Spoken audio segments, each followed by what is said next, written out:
हरि ओम जय श्री राधे कृष्ण प्रपन्न पारिजाताय तोत्रवेत्रैकपाणये ज्ञानमुद्राय कृष्णाय गीतामृतदुहे नमः.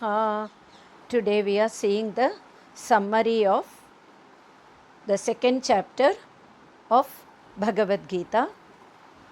In chapter 1 and the beginning of chapter 2, Arjuna presents his arguments for refusing to fight, as he fears the sinful reactions of killing his near and dear. The second chapter is known as the most important chapter of Bhagavad Gita, or the essence of Gita Shastra, where Lord Krishna condenses the entire Gita teaching. The second chapter can be classified into 4 main topics: shlokas 1 to 10, Arjuna's surrender or Sharanagati. 11th to 38th shloka, we see Jnana Yoga or Sankhya Yoga. 39 to 53, Karma Yoga or Buddhi Yoga, and 54 to 72, we see the Siddha Prajna Lakshana and the practices to be followed to become a Siddha Prajna. Here we can see not only Arjuna, all of us have to take care of 3 things when we try to find a solution for our seeming problems while interacting with this material world. First is identification of our problem. Second, helplessness in identification, that is the Karpanya Bhava. And the third, seeking unconditional help from a capable personality, that is Sharanagati. These are 3 important factors for success in one's life to become emotionally matured. When one may get deluded, does not have the right disposition to find a solution, seeking external help from a competent person is very important. In the case of Arjuna, when he chose to surrender before the Supreme Lord Sri Krishna, as he was suffering from the problem of attachment, he was broken emotionally and had lost control of himself. Attachment is an emotional slavery, and so Arjuna was in the intense grip of grief, which we saw in the first chapter. Because of this severe attachment or samsara, his intelligence, knowledge, and the power to take a right judgment was lost. This is what all of us undergo in a similar situation. There is a confusion due to delusion or maya. We all need a guru. The key here is to seek help from a capable Sadguru to progress in the spiritual path. Here for Arjuna, luckily, Supreme Lord Sri Krishna became his guru and taught him the highest knowledge. Lord gives in a gist of complete teaching of all the Upanishads to Arjuna. He starts his teachings by introducing the standpoint of consciousness, that is Atma, and the body, Anatma.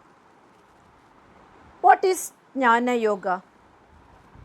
That is the pursuit of self-knowledge. Who am I? I am not the body, mind, or sense organs.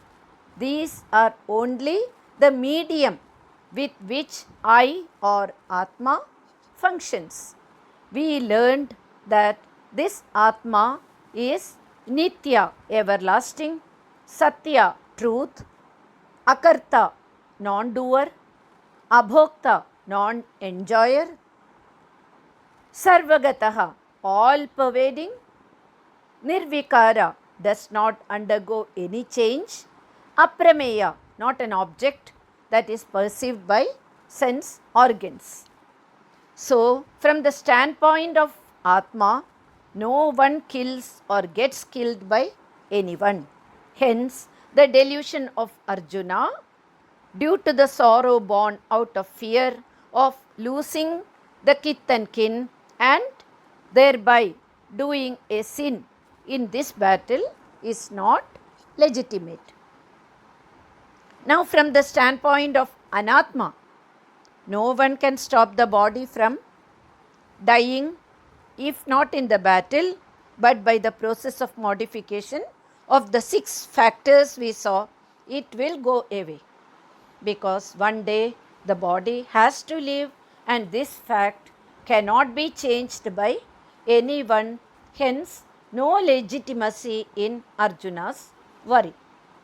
So, in reality, one is not the body, mind, senses, etc., but we are the consciousness, which is the substratum of everything, giving recognition to one's body, mind, and intellect.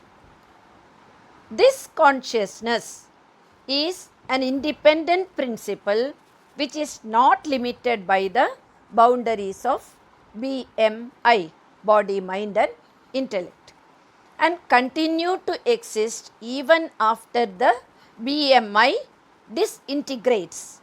So, I, the Atma, is eternal and I have a temporary BMI. I am just the user of this body, not the owner. Now, what is Karma Yoga? Karma Yoga is the preparatory step which prepares the seeker to get ready for receiving the knowledge, which again has 3 aspects.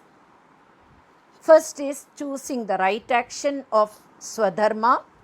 Second, dedication of all actions to the Supreme Lord, not to have ownership of actions.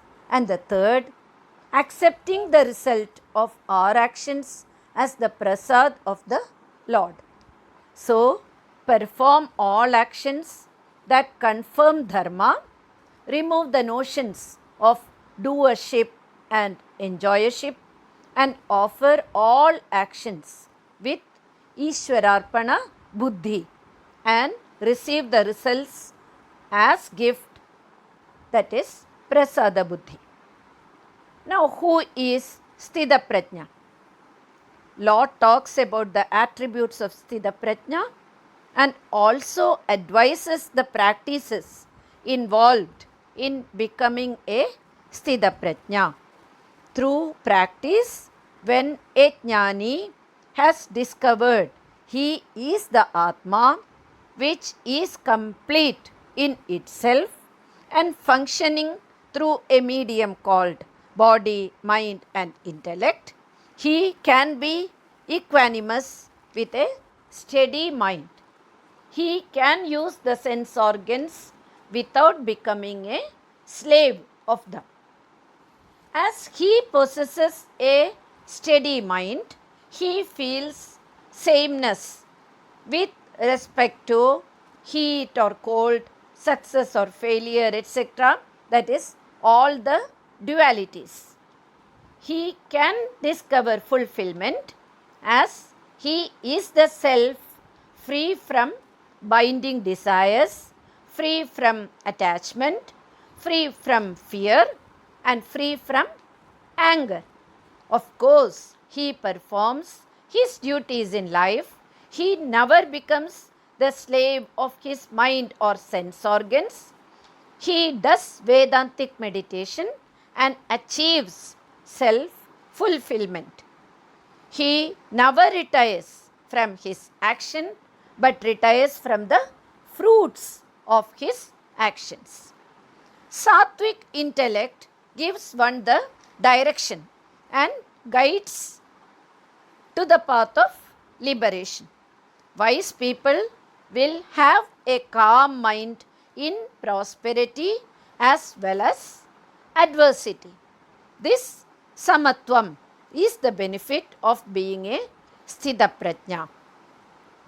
So, Sri Krishna advises Arjuna to go through karma yoga and jnana yoga to be in Brahmi sthiti. Now, Lord will expand the study of karma yoga in the next few chapters, and we will travel with the Lord to learn how He is going to unfold them. Hari Om, Jai Shri Radhe Krishna.